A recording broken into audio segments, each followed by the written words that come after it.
আজ বানাচ্ছি একদম কলকাতার চায়না টাউনের স্টাইলে ঝালঝাল ট্যাংরা চিলি চিকেন।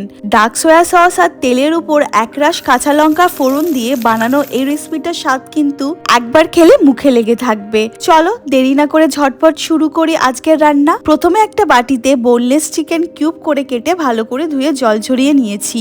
এবার এতে লবণ, সামান্য গোলমরিচের গুঁড়ো, আদা রসুন বাটা, একটা ডিম দেব আর কর্নফ্লাওয়ার দিয়ে ভালো করে মাখিয়ে 30 মিনিট রেখে দেব। চিকেন ফ্রাইয়ের জন্য কড়াইতে তেল গরম করে ম্যারিনেট করা চিকেনগুলো এক একটি করে তেলে দিয়ে দেব। মাঝারি আঁচে ভাজবো, লালচে আর মুচমুচে হয়ে আসলে তুলে নেব। এবার একটা বাটিতে ডার্ক সয়া সস আর স্বাদটাকে ব্যালেন্স করার জন্য চিনি দিতে পারো, চাইলে একটু ভিনিগারও অ্যাড করতে পারো।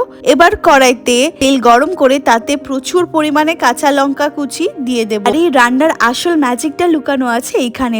এরপর তাতে দিয়ে দেব পেঁয়াজ কুচি, ভাজা চিকেন গুলো আর টেস্টটা এনহ্যান্স করার জন্য স্প্রিং গার্লিকও দিয়ে দিয়েছিলাম আর হাই হিটে ভেজে নেব। এবার দিয়ে দেব সয়া সসের মিক্সচারটা,